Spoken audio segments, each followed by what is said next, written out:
Sukap yang malang. Senja yang kau kirimkan sudah kuterima. Kukira sama, lengkap, seperti ketika engkau memotongnya di langit yang kemerah-merahan itu. Lengkap dengan bau laut, desir angin, dan suara hempasan ombak yang memecah pantai. Ada juga kepak burung-burung, lambaian pohon-pohon nyiur dalam kekelaman. Sementara di kejauhan perahu layar merayapi cakrawala dan melintasi matahari yang sedang terbenam. Aku pun tahu Sukap, senja yang paling keemas-emasan sekalipun itu hanya akan berakhir dalam keremangan yang menyedihkan. Ketika segala makhluk dan benda menjadi siluet, lantas menyatu dalam kegelapan. Kita sama-sama tahu keindahan senja itu. Kepastiannya untuk selesai dan menjadi malam dengan kejam. Manusia memburu senja kemana-mana, tapi dunia ini fana Sukap. Seperti senja. Kehidupan mungkin saja memancar gilang gemilang, tapi ia berubah dengan pasti. Waktu mengubah segalanya tanpa sisa, menjadi kehitaman yang membentang sepanjang pantai. Hitam, sunyi, dan kelam. Rupa-rupanya dengan cara seperti itulah dunia ini mesti berakhir. Senja yang kau kirimkan telah menimbulkan bencana tak terbayangkan. Apakah engkau tahu suratmu itu baru sampai 10 tahun kemudian? Engkau tidak akan tahu Sukap. Seperti juga engkau tidak akan pernah tahu apa yang terjadi dengan senja yang kau kirimkan ini. Senja paling tidak berharga dalam hidupku Sukap. Senja sialan yang paling tidak mungkin diharapkan manusia. Senja ini baru tiba setelah 10 tahun.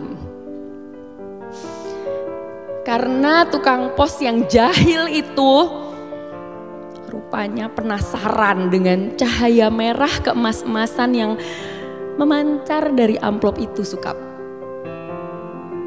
Cahaya itu telah mengganggunya semenjak dia menggenjot sepeda dari kantor pos, berkilau-kilauan dan memancar di tas surat yang tergantung di boncengan sepeda. Begitu rupa sehingga cuaca siang menjadi kacau. Angin menderu dan ombak terdengar menghempas-hempas meskipun dia bersepeda mendaki Bukit Kapur. Demikianlah, maka ia suatu hari, suatu ketika berhenti. Dari dalam tas itu terdengar suara-suara. Dia buka tas itu dan ia melihat amplop Federal Express yang sudah tidak putih lagi, melainkan merah keemas-emasan Sukap. Seperti senja dengan matahari terbenam di balik cakrawala. Tukang pos itu mengambil amplop tersebut, menimang-nimangnya. Agak berat juga, maklumlah. Bukankah amplop itu berisi senja Sukap? Senja dengan matahari merah membara yang turun perlahan-lahan di balik cakrawala. Seperti semua senja yang ada di balik kartu pos. Tapi yang kamu kirim itu bukan kartu pos Sukap. Yang kau kirim itu senja di tepi pantai dengan hembasan ombak, bau laut, dan angin yang asin. Kamu pikir berapa ton beratnya pasir di sepanjang pantai itu Sukap? Kira-kira sedikit dong. Masih lumayan tukang pos itu kuat menggenjot sepedanya mendaki Bukit Kapur. Buset. Kalau anak-anak kecil tahu ada matahari terbenam di dalam amplop itu lantas bagaimana? Kamu tahulah Sukap, anak-anak di daerah Bukit Kapur begini itu tidak punya mainan yang aneh-aneh seperti di kota. Mereka hanya tahu kambing dan kerbau, ikan dan belut, sungai dan jagung. Mereka nasi aja jarang sentuh. Anak-anak yang tidak pernah tahu mainan robot berjalan dengan cahaya di dadanya yang berkedip-kedip pasti akan penasaran sekali lah dengan cahaya senja yang memancar berkilauan merah dan keemas-emasan itu Sukap. Mereka memang tidak pernah melihatnya Sukap karena tukang pos itulah yang telah mendahului mereka. Ia menimang-nimang bungkusan berisi senja itu, mendengar-dengarkan dan akhirnya mengintip. Tentu saja di dalam amplop itu dilihatnya senja Sukap. Senja terindah yang paling mungkin berlangsung di muka bumi. Ia mengintip dan terpesona.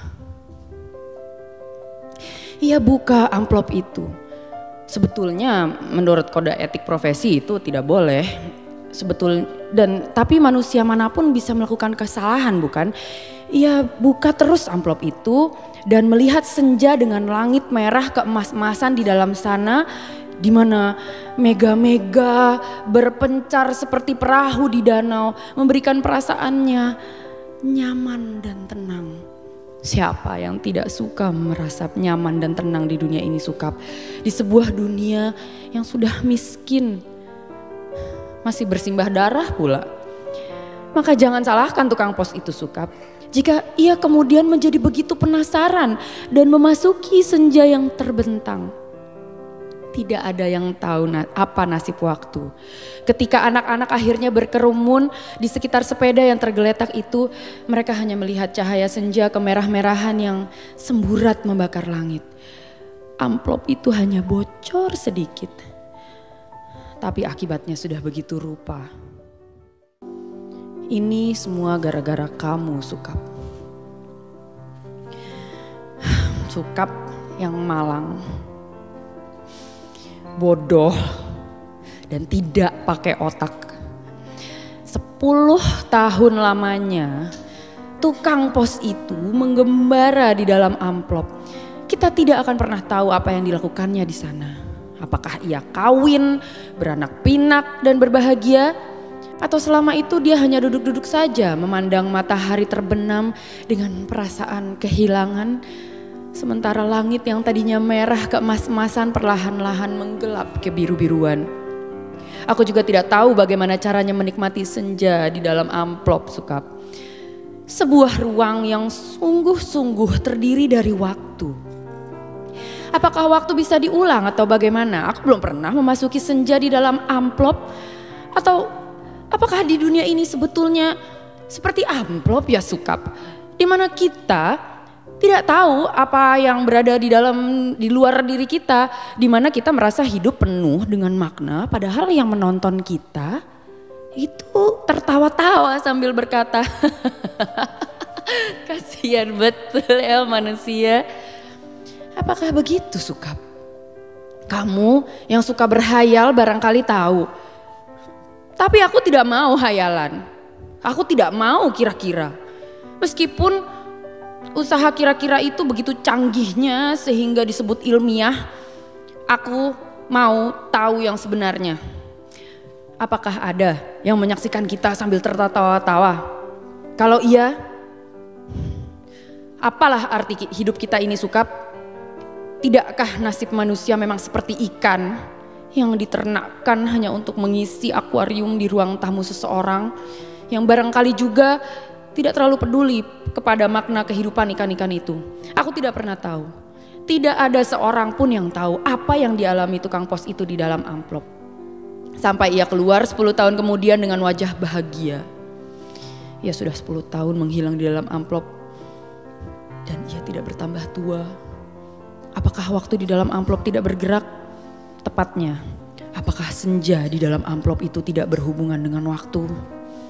Apakah tidak ada waktu di dalam amplop Federal Express itu? Apakah aku harus peduli dengan semua ini, Sukap? Apakah aku harus peduli? Kamu betul-betul merepotkan aku, Sukap.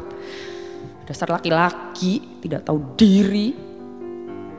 Sukap yang malang, goblok, dan menyebalkan. Kamu tahu apa yang terjadi 10 tahun kemudian? Tukang pos itu tiba di depan rumah kami. Ya, rumah kami. Setelah 10 tahun banyak yang terjadi dong, Sukap. Misalnya bahwa aku kemudian kawin, beranak pinak, dan berbahagia. Jangan kaget. Dari dulu aku juga tidak mencintai kamu, Sukap.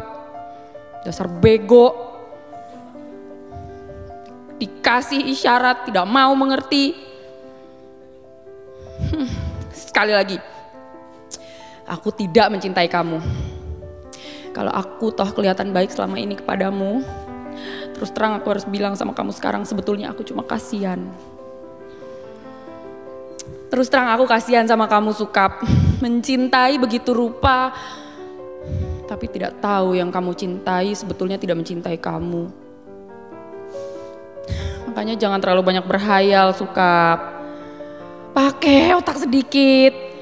Hanya dengan begitu kamu akan selamat dari perasaan cintamu yang tolol itu. Tapi bukan cinta yang sebetulnya aku ingin ceritakan padamu, Sukap. Soal cinta itu sama sekali tidak penting. Kamu harus tahu apa akibat perbuatanmu ini, Sukap. Mengiring sepotong senja untuk orang yang sama sekali tidak mencintai kamu. Kamu tahu apa akibatnya? Begitu tukang pos itu pulang, setelah menceritakan kenapa kiriman Federal Express ini bisa terlambat 10 tahun, ku buka amplop berisi senja itu dan terjadilah semua ini. Apa kamu tidak tahu, Sukap? Senja itu meski cuma sepotong, sebetulnya juga semesta yang utuh. Kamu kira matahari terbenam itu besarnya seperti apa? Seperti apem. Kalau sepotong senja itu di dalam amplop itu sih gak apa-apa, tapi ini keluar dan lautnya membludak tak tertahankan lagi. Bagaimana aku tahu kalau amplop itu berisi senja, Sukap? Aku kan bukan penghayal seperti kamu. Hidupku penuh dengan perhitungan yang matang. Aku tahu betul untung rugi setiap perbuatan. Terutama apa ruginya, untungnya, ruginya untuk diriku sendiri tentunya. Betapa pentingnya hidupku selamat demi suamiku dan anak-anakku. Pura-puranya aku ini juga perempuan yang setia. Itu pula sebabnya sebelum maupun sesudah kawin aku tidak sudi berhubungan dengan kamu, Sukap. Lagi pula aku tidak mencintai kamu. Mau apa? Tapi kamulah yang tidak tahu diri, mengirim senja tanpa kira-kira. Dunia ini jadi berantakan, tahu? Berantakan dan hancur lebur tiada terkira. Setelah amplop itu kubuka dan senja itu keluar, matahari yang terbenam dari senja dalam amplop itu berbenturan dengan matahari yang sudah ada. Langit yang biru bercampur aduk dengan langit-langit kemerah-merahan yang terus-menerus berkedap menyilaukan karena cahaya keemas-emasan yang menjadi semburat tak beraturan. Senja yang seperti potongan kue menggeletak, pantai terhampar seperti permadani di atas Bukit Kapur, lautnya terhempas langsung membanjiri bumi dan menghancurkan segala-galanya. Bisakah kau bayangkan, Sukap, bagaimana orang tidak panik dengan gelombang raksasa yang tidak datang dari pantai tapi dari atas bukit? Air bah membanjiri bumi seperti zaman Nabi Nuh. Dunia menjadi gempar, tidak semua kapal dan perahu yang ada cukup untuk seluruh umat manusia, kan? Lagi pula sampai kapan kapal dan perahu itu bisa bertahan? Tidak ada satu kota pun yang selamat. Lautan dari senjamu yang membuat langit merah membara itu menghempas dan membanjiri bumi dengan cepat sekali. Gedung-gedung pencakar langit di setiap kota besar di seluruh dunia, gunung-gunung tertinggi di muka bumi, semuanya terendam air. Sukap, bumi ini sekarang sudah terendam air. Di mana-mana air dan langit senja tak kunjung berubah menjadi malam.